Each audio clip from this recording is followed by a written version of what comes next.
Hello, this is Dr. Dave Maslach talking to you about reciprocity.com. The E is written with a 3. And in this particular video, I really want to talk about corporate performance management and developing key performance indicators or KPIs for your particular company. This is part of my Strategy Saturday series. I'm a professor of innovation strategy and entrepreneurship.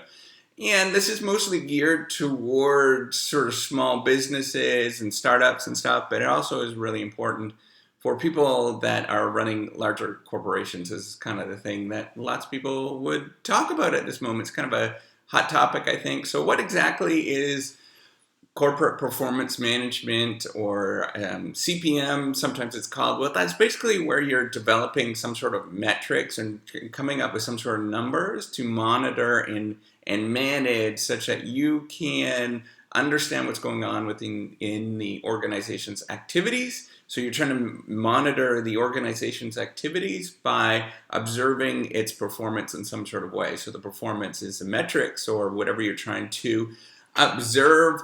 Maybe you're trying to observe the amount of code that somebody's writing or how productive. It's probably more of like, are people actually producing a lot of software, for example, in your company? Well, then you might sort of decide the way that I'm going to measure that. It's a poor way to measure it, but the way I'm going to measure it is I'm just going to look at the number of lines of code that we have produced in the last week, right? So that is one way to actually measure that particular performance.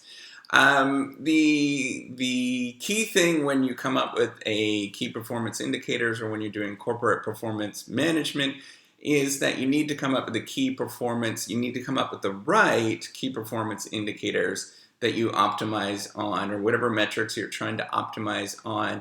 And it's not really all that clear. It's a lot more difficult than you think it is. It's not just simply looking at financial performance indicators, for example, or operational performance indicators. So the financial performance indicators are going to be things like ROI, return on assets, could be return on investment, could be cash flow, things like that. That's not there's a lot more to a company, as probably most of you understand, or even on the operational side. So looking at how many employees you have, for example, how many lines of code are they producing per employee? It's not a really good metric. It's not really good it describes what your particular company is.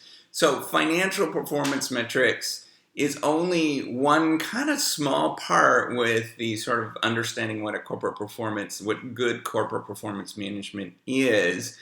And in fact, I would say that it's not even the best one by any means, because what it is, it's a lagging indicator. So lagging meaning after you don't perform some particular actions and you do a really good job of those particular actions, then the financial performance happens.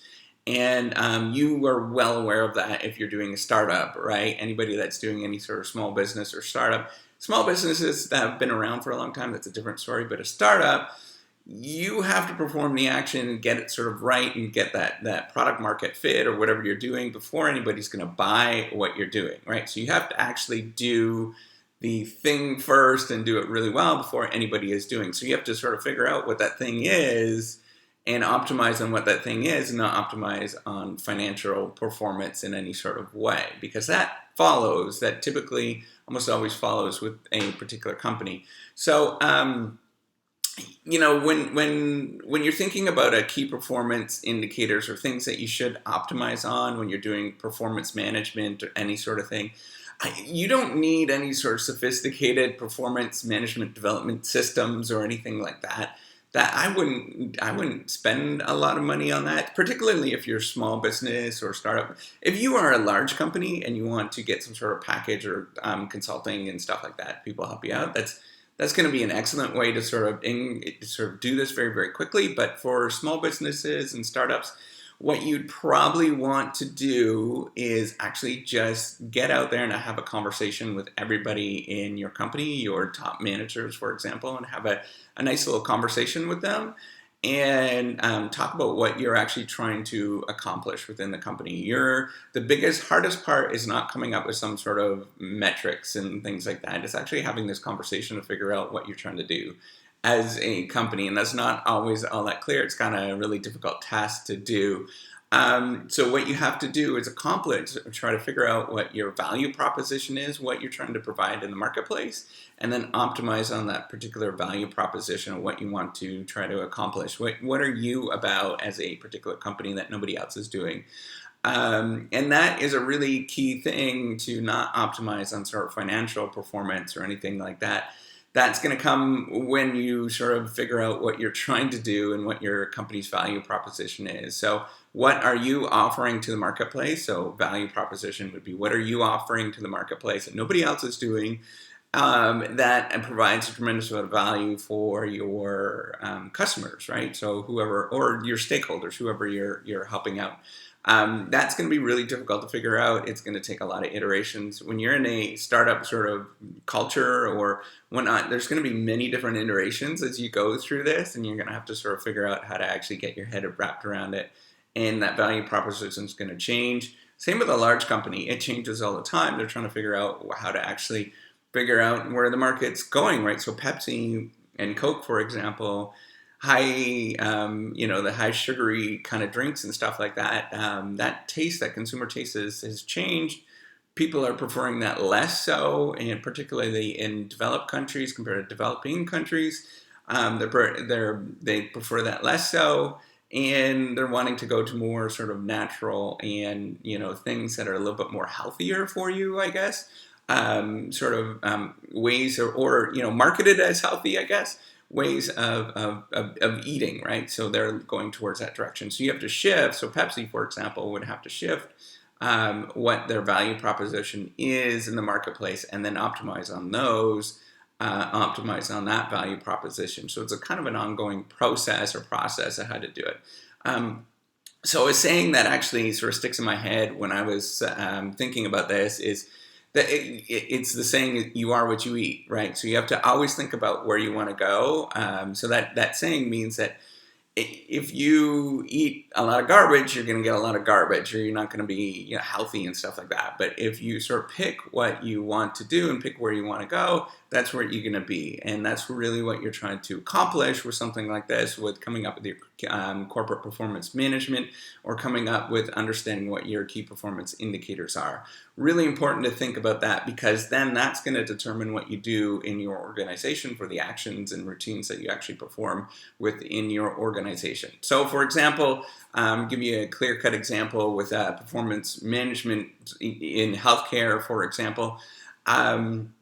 With a hospital, if you choose, so you can choose all sorts of different ways that you could serve your clients, right? You could choose that your state-of-the-art science, you're going to provide the absolute best, most sophisticated medicine there is. You can choose to optimize on quality of care. You can choose to optimize on, how. So quality of care, I'm going to sort of define as, customer satisfaction or client satisfaction. People, do they feel like they are getting great treatment, I guess? And you could also sort of optimize on being the cleanest hospital, or having the lowest infection rates in the country.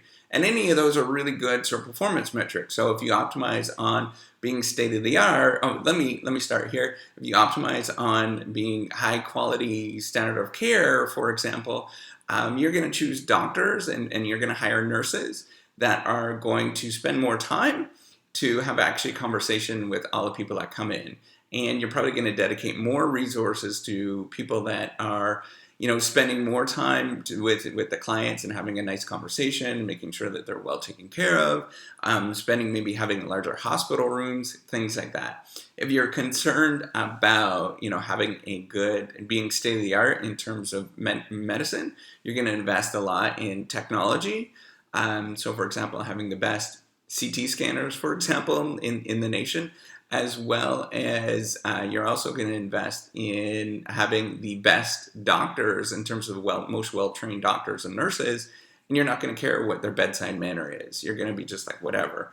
And that doesn't matter, and it's not a priority in that moment, right? Because you're trying to get the most state-of-the-art, best possible medicine that there is.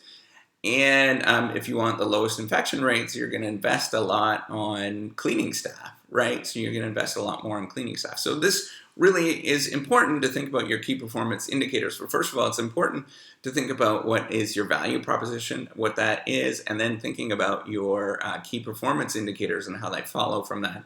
And that is a discussion that you have to have, and it involves the buy-in of multiple people within the company. So you don't necessarily need to focus on sort of financial performance in any sort of way. That's a lagging indicator. That means that it's happened in the past and you're being rewarded for something that's happened in the past. You have to focus on where you want to go with the particular company, and that really is understanding what the value proposition is. Then once you understand the value proposition, you have to understand the indicators, and you just need a handful of them. A handful is fine in terms of sort of figuring out where your company is going. And once you figure out those key performance indicators that follow from the value proposition, then you can go out and start using sort of software and things like that can monitor that a little bit more. So like some sort of business intelligence software that's going to monitor that, or some performance management software, something that's going to monitor that and allow you to observe that a little bit more closely over time. But I wouldn't get to that stage until you figure out what your company's about and you've sort of monitored the key performance indicators for a year, perhaps, just by hand, and just kind of quickly monitoring and going through that way. Because then you're going to get a sense of what you're doing in your company, and you're going to get a sense of what the key performance indicators are. So, if you like this video, give me a thumbs up, as well as do subscribe to the YouTube channel. I put out all sorts of stuff like this, particularly on Saturdays are related to business, Thursdays are related to innovation.